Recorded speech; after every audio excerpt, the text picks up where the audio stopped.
பாஜகவை கழற்றிவிட அதிமுக தயாராகிவிட்டதா என்று விசிக தலைவர் தொல் திருமாவளவன் கேள்வி எழுப்பியுள்ளார். சென்னையிலிருந்து விமானத்தின் மூலம் திருச்சி வந்த விசிக தலைவர் திருமாவளவன் விமான நிலையத்தில் இன்று செய்தியாளர்களை சந்தித்து பேசினார். அப்போது அவர் தெரிவித்ததாவது: தாவேகாவுடன் விசிக கூட்டணி என்பது அதிமுக பரப்பும் வதந்தி.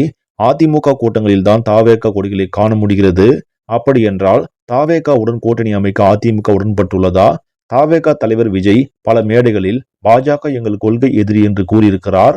இந்த நிலையில் தாவேகாவுடன் அதிமுக கூட்டணி அமைகிறது என்றால் பாஜகவை கழற்றிவிட தயாராகிவிட்டது. பாஜகவை கழற்றிவிடும் பட்சத்தில் அதிமுக கூட்டணி அமைப்பதில் நம்பகத்தன்மையற்ற கட்சியாக மாறிவிடாதா? இவ்வாறு திருமாவளவன் அடுக்கடுக்காக கேள்விகளை எழுப்பினார். கரூர் சம்பவத்தை முன்வைத்து விஜய் கட்சியுடன் அதிமுக கூட்டணி வைக்கும் என இப்போதே பேச்சுக்கள் எழுந்துள்ளன.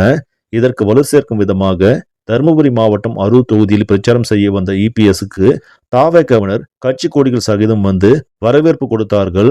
தருமபுரி தொகுதியில் விஜய் படத்தை போட்டு பழனிசாமிக்கு பிளக்ஸ் வைத்திருக்கிறார்கள். விஜயை இபிஎஸ் போனில் தொடர்பு கொண்டு நலம் விசாரித்ததாக செய்திகளும் பரவி கொண்டிருக்கிறது.